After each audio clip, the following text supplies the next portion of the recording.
Hello everybody and welcome to Kevin Reads. Today we're reviewing Ready Player One by Ernest Cline. This is another dystopian novel in which the characters live out the majority of their lives in an immersive virtual reality environment called the Oasis. The Oasis was initially designed as a game, and the book starts off by explaining how the creator has died and has left his inheritance to whoever can find the Easter egg that he hid somewhere in this environment. While looking for the Easter egg, the main character Parzival, along with the rest of the world, have to dive into 80s culture, which is thought to have shaped the ideas of the creator when he was developing the game. The book explores music and movies and video games from the 80s within the context of a futuristic tale about these characters trying to find that Easter egg before corporate interests can get their hands on it. The book is ridiculously entertaining, but it falls a little bit short in exploring some of the bigger ideas you tend to see in dystopian fiction. And now it's time for the quick review. Writing quality. Highly engaging, though it does make a few digressions into certain 80s movies and video games that may be frustrating for people who are already very familiar with them. Happiness index. Neutral to upbeat. Cultural relevance. This one's a bit of a tough one. It's close, I'm gonna say moderate. It's close to what we might look at the future being similar to, but it doesn't address a lot of the questions that naturally arise in the book. So I don't know that it necessarily will have much of a cultural impact if we were to see that future arise. Should I read it? Absolutely, especially if you enjoy the 80s or video games in general or just adventure. If you hate the 80s, you should still probably read it. It's really engaging. Next week, we'll be reviewing A Million Little Pieces by James Frey. Stay tuned for spoilers after the break.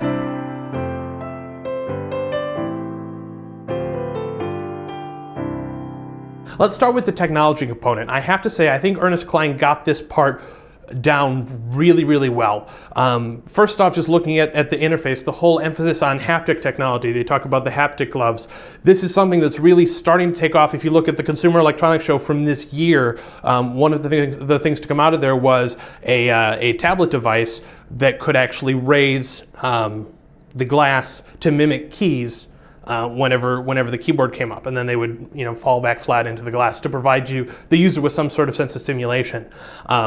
We have, in our technology, we have very strong visual, we have some aural feedback, and we have our phones vibrate, and that is a form of haptic technology, but it's a very primitive form. And I think that's really the next sense that's going to take off. Another theme explored is the idea of gatekeepers, that a corporation or entity can have so much power that no real-world government can actually rein them in. There are already limitations on what a real-world government is able to do to a particular company. Google, for example, pulled out of China entirely because China kept trying to hack into their servers and compromise what they were doing. Obviously, this isn't a big deal on the internet right now because there are other search engines. If Google goes away, you can use another one. Or if you have a problem with Facebook, you can use another social networking service or start your own. But there are two things in the book that make the Oasis different from the internet. First off, it's a matter of it being a closed platform, that you have to pay money to get certain goods. You cannot create some separate server that also has Oasis-y like things. You do everything within the context of their platform. It is a closed platform. And second off, the Oasis has something called critical mass. There's a principle, and I can't remember the name of it, but I think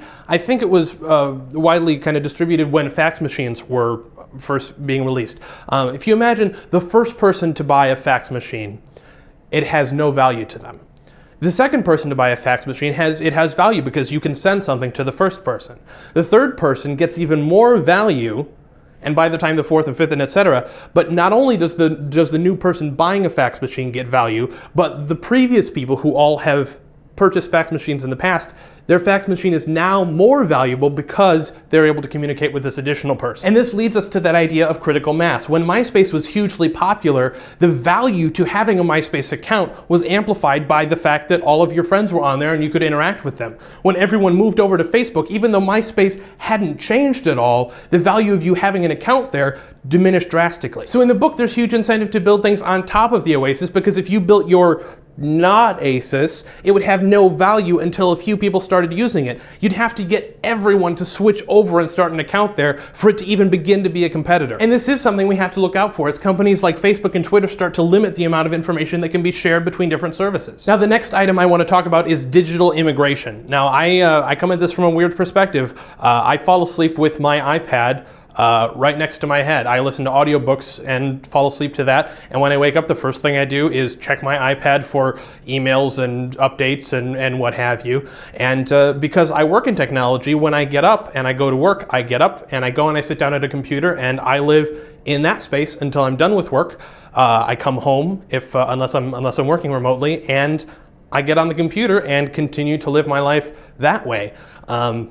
So I come at this from a bit of an extreme. That said, the tech sector is the largest growing sector right now, and even for people that aren't involved with that, it is unthinkable to me, and I imagine to most of you, that you would ever leave your apartment or your home without your phone on you. So I think it's pretty clear that we've already begun to do this. We don't live our lives entirely in the real world anymore. And I think this is definitely reflected in the Oasis, just based off the fact that even when they don't want to be living in this world and having the adventure, they go into a private chat room, which is still online, and that is kind of their version of living offline, that they chill in a virtual basement and play virtual video games or watch virtual TV. What's frustrating to me, though, is that I think we get really mixed messages from Klein, and I'm not quite sure what he's arguing for.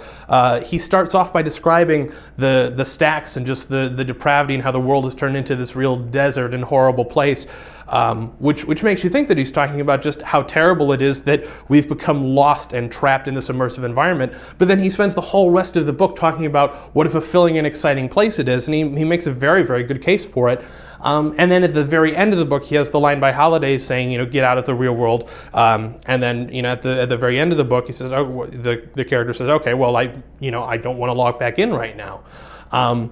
But I think if he's trying to offer a balanced perspective, he does a very poor job of arguing for the real world at this point. But I can't be too critical, because if we look at the world as it is today and try to address that question, it is really hard. On the one hand, we can see things like Crash Course or Wikipedia or OpenCourseWare and look at ways that the internet can really enrich our lives and make our lives immensely better. On the other hand, we can see things like the obesity epidemic or depression and anxiety possibly rising because of our overuse of the internet. But at the same time, if technology gets to a point where we can sustain ourselves while living a completely online life, we have to consider, is that a problem? And I think that leads to a deeper question about what is it that fulfills our lives? Is it something that is attached to our physical forms and our ability to interact in the real world? Or is it something where we could live just as happy and fulfilling and complete a life on the internet? Now, finally, I just want to talk about the story in general. The tech side of me really, really loved this book.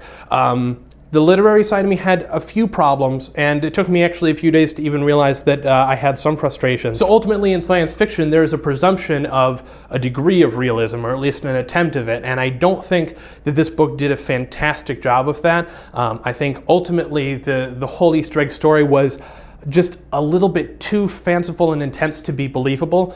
Certainly the idea of the stacks and there still being ridiculously great internet connections and that sort of thing was a little bit problematic. The other thing that really frustrated me was the idea of authenticity. Because there was such an obsession toward the end of the book of who the people were in real life versus who their avatars were. And we have something like this today, in that we have sort of this obsession with authenticity, in that art collectors will go ahead and pay thousands and thousands of dollars for an authentic Monet. But we have the ability to make forgeries that are indistinguishable even by art experts, yet people won't pay anywhere near as much money for it. Unless they're fooled, which you have to imagine happens a lot. But I find it remarkably inconsistent that there was such an obsession with the individuals and who they really were, while everyone was living in this virtual world that they knew was fake and were perfectly happy to exist in and perfectly satisfied with, given the knowledge that it was fake. I also didn't really understand the interaction between Artemis and Wade. It kind of glossed over their initial relationship, and enough that I started to think, well, Artemis must be some sort of turncoat, so I was waiting for that to happen the whole time.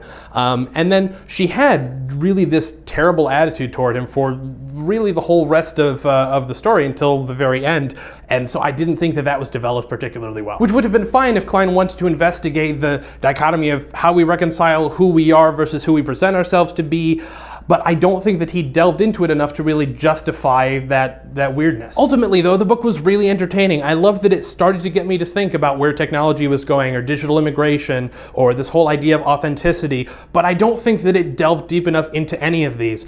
There's a trend that I hate across a lot of books of, well, we can barely make this into a trilogy, or we'll leave it a little open-ended so we can write more books later, and I tend to hate that. This is one where I honestly wish that the story had gone out a little bit longer and been broken up into these different books. That said, I think the book could support a sequel, though I have a hard time figuring out what sort of plot device you could use to make it just as engaging as the first. But if you think about it, it starts off with the world is a mess and we're escaping online. They find the Easter egg, they're able to defeat the baddies, and then the world is still a mess. And that's something that they very, very briefly addressed, that there were real problems, but they don't address that there's any way to fix it.